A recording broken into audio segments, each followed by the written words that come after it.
Hi అండి. ముందుగా నేనేం చెప్పాలనుకుంటున్నా అంటే షూర్ అండి, ఇప్పుడు నిజంగా అంత బాధ కలిగి ఉందంటే నాకేం ప్రాబ్లం లేదు సారీ చెప్పడానికి. నేను చెప్పిన వీడియోలో వేరే వాళ్ళకు బాధ కలిగింది అనేది మీరు సారీ చెప్పాల్సిన అవసరం లేదు. మీకు బాధ అనిపించిందా లేదా? Would you like to apologise? Yes or no? If would like to apologise, మీరు సారీ చెప్పాలనుకుంటే. నేను లేదండి, నేను చెప్పాను. ఎందుకంటే నేను ఎవరిని ఉద్దేశించి పాడింది కాదు. నేను నా సాంగ్లో ఒక స్త్రీలింగం అనేది లేదు. స్టార్టింగే ఎవడరా అని మొత్తం పురుషలింగం అనే పుల్లింగమే ఉంటుంది. ఏ లింగమైనా నేమంటున్నా అక్కడ పదం బూతు పదం అనేది మీకు అది బూతుగా అనిపించిందా లేదా? అది టెక్నికల్ టర్మ్ లో కానీ లేకపోతే మన ఫ్యామిలీలో కానీ ఫ్రెండ్స్ తో మాట్లాడినప్పుడు కానీ అది మనం బూతు పదం అనుకుంటామా కాదా? రెండు వర్డ్స్ అయితే బూతులే అండి కొంచెం. దానికి మీరు సారీ చెప్తారా లేదా? ఎవరైనా హట్ అయ్యారా? దానికి హట్ అయిన వాళ్ళని ఎందుకు మీకు అనిపించిందా లేదా? ఇప్పుడు నేను హట్ అయితే నేను సారీ చెప్తాను. నేను ఒకళ్ళు అనలే కదా ఎవరిని, మీరు ఎవరిని అనలేదు. అది సినిమాలో యాక్చువల్గా చెప్పాలంటే అండి, క్యారెక్టర్ మేము సినిమా క్యారెక్టర్ని ఎలా ఉంటుంది, వాడు హీరో ఏంటి, పక్కన పెడదాం. సినిమా సంగతి కాసేపు పక్కన పెడదాం. లెట్స్ టేక్ సినిమాకి సంబంధించి కూడా మంచి ఒపీనియన్ తీసుకుంటాను నేను. బట్ నేను ఏమంటున్నా, అది బూతు కొన్ని సందర్భాల్లో అంటున్నారు. అంత పెద్ద వేదిక మీద అది మీ సినిమానే కావచ్చు, ఇంకేదైనా సినిమా కావచ్చు, ఆ పదాన్ని అక్కడ ఉపయోగించి మాట్లాడడం మీకు తప్పనిపించిందా? తప్పే అండి. ఇఫ్ మీకు తప్పనిపిస్తే సారీ చెప్పండి. అది తప్పే అని నాకు తెలుసు.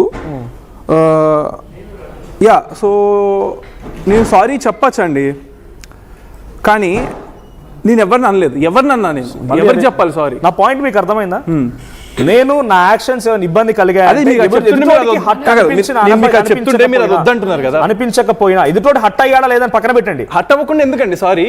అది బూతు పదం కదా, తప్పనిపించింది. నేను ఎవరిని అంటున్నాను? మీకు చాలా కొన్ని వ్యూస్ మిలియన్స్ అదే చెప్తున్నా. ఎవరైనా హర్ట్ అయిన వాళ్ళు ఉంటే హర్ట్ అయిన వాళ్ళకి సారీ అని చెప్తున్నాను. నేను ఎవరిని ఉద్దేశించి పాడింది కదా, సినిమాలో క్యారెక్టర్ అని చెప్తున్నాను. అదే మీకు డైరెక్ట్ గా చెప్పండి అంటున్నాను. చెప్తున్నాను కట్ చేసేసి మీరు ఎవరు చెప్పాలనుకుంటే కాదు. ఎవరిని హట్ అయ్యారంటే హట్ అయ్యే వాళ్ళకే కాదు, జనరల్ గా అది వినే వాళ్ళు ఎవరికైనా కూడా ఇబ్బంది కలిగి ఉంటది కాబట్టి ఇబ్బంది కలిగిన వాళ్ళకి అదే చెప్తున్నా. సో ఎవరికైనా ఇబ్బంది కలిగింది అంటే ఆ హర్ట్ అయ్యే వాళ్ళు ఉంటే 100% సారీ. అండ్ అది తప్పని నాకు తెలుసు అండి, తప్పు కాదని నేనేం అనట్లేదు. కాకపోతే ఆ తప్పుని తప్పు అని చెప్పే విధానం ఒకటి ఉంటుంది చూసారా, అది రాంగ్ అన్న. స్టార్టింగ్ నుంచి నన్ను డే 1 నుంచి నన్ను ఎంతో మంది ఎన్నో మాట్లాడుతున్నప్పుడు ఎప్పుడు ఎవరు ప్రశ్నించలేదే. అవన్నీ కూడా బూతులే కదా. ఒక పర్సన్ మీద అందరూ కలిసి టార్గెట్ చేసి పడిపోతే ఆ పర్సన్ సూసైడ్ చేసుకుంటే ఏంటి? అప్పుడేమంటారు? అక్కడ దాకా వచ్చే తర్వాతనే రెస్పాండ్ అవుతారా? ముందు ఎవరు రెస్పాండ్ అవరా? మీరు చెప్పండి. ఇన్ని రోజులు నన్ను అన్నారు కదా. నేను ఒక విషయం చెప్పాలా? సో మీరు చాలా మెచ్యూర్డ్, అన్ని రకాలు అర్థమైపోతుంది. మీరు హర్ట్ అయ్యారు, మీరు ఒక పదాన్ని ఉపయోగించారు, అది అలా జరగకుండా ఉండాల్సిందే, ఆ పదం రాకుండా ఉండాల్సింది. నేనేమంటున్నానంటే మీరు ప్రభాకర్ గారి కుమారుడు, రైట్? మీకు ఫస్ట్ గా గుర్తింపు అనేది అలా ఉందా లేదా? ఉందండి, రైట్, గుర్తింపు ఉంది కదా.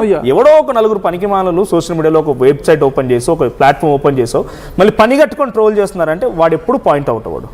కానీ మీరు ఒక మాట్లాడుతున్నప్పుడు మీకు పొజిషన్ సిచ్యువేషన్ ఉంది కాబట్టి డెఫినెట్ గా మీరు హట్ అవుతారు. ఎవడో వాడు ముక్కు మొహం కూడా తెలియదు కానీ ట్రోల్ చేస్తున్నారంటే మనం వన్స్ సోషల్ లైఫ్ లోకి వచ్చిన తర్వాత ఏదైనా తీసుకోవాల్సిందే. అంతేందుకు ఒకనొక సిచ్యువేషన్ లో ఈ ప్లాట్ఫామ్ నుంచి ఛానల్లో అనవద్దు తెలియదు కానీ పెద్ద పెద్ద స్టార్స్ కూడా ఫస్ట్ ట్రోల్ నుంచి స్టార్ట్ అయిన వాళ్ళే. రైట్? మీకు అలా వచ్చిందనంటే you are very popular because of that, and at the same time మీకు అలా ఆ గుర్తింపు వచ్చింది, మీరు ఫేస్ చేసి ఉండొచ్చు. రేపటి రోజు మంచిగా మలుచుకోవచ్చు కదా. ఒక వీడియో చూస్తాను, నన్ను ట్రోల్ చేశారు కదా, నన్ను ట్రోల్ చేసిన వాళ్ళకి ఇప్పుడు నేను చేస్తున్నా రకంగా ఏదో మాట్లాడుకొస్తున్నట్టుగా, లేకపోతే ఇప్పుడు కూడా ఆ రోజు ఎవరు మాట్లాడలేదు కదా ఈ రోజు మాట్లాడుతున్నారు కదా అంటే అందరు పనికి మళ్ళీ ఎందుకు మాట్లాడాలి మనం? రైట్? మనం రియాక్ట్ అవుతే వాళ్ళకు ఇంకా రెస్పెక్ట్ వస్తుంది. ఇఫ్ ఎట్ ఆల్ మీరు రియాక్ట్ అవ్వకపోతే వాడు పట్టించుకుంటాడా? నేను డే 1 నుంచి అది చెప్తానండి. నేను డే 1 నుంచి ఎప్పుడు రియాక్ట్ అవ్వలేదండి. ఇప్పుడు కూడా నేను దేనికి రియాక్ట్ అని చెప్పనా, నన్ను ఒక పర్సన్ మా ఇంట్లో మహిళలు అన్నాడు, సో నేను అతని మీద దానికి రియాక్ట్ అయ్యాను. ఇప్పుడు నేను ఎప్పుడైతే అపాలజీ కావాలి 24 hours అన్నానో, ఆయన మొదటి వీడియోకి రెండో వీడియోకి ఎంత చేంజ్ ఉంది తెలుసా? ఎంతో పద్ధతిగా, ఎంతో మంచిగా, చెవులకు వినసొంపుగా మాట్లాడారు అనమాట. నేను కోరుకుంది కూడా అదే. 24 గంటల్లో అది వచ్చేసింది నాకు. సో అదేదో ముందు చేస్తుంటే అసలు రెస్పాండ్ అవ్వబోతుండే అండి దానికి. ఒక్క పర్సన్ కో లేకపోతే 2 persons కాదు, మీరైతే నేను ఎవరికైనా హట్ అయితే సారీ అని చెప్పారు. 100% అండి, తప్పే, నేను చేసిన తప్పే. కాకపోతే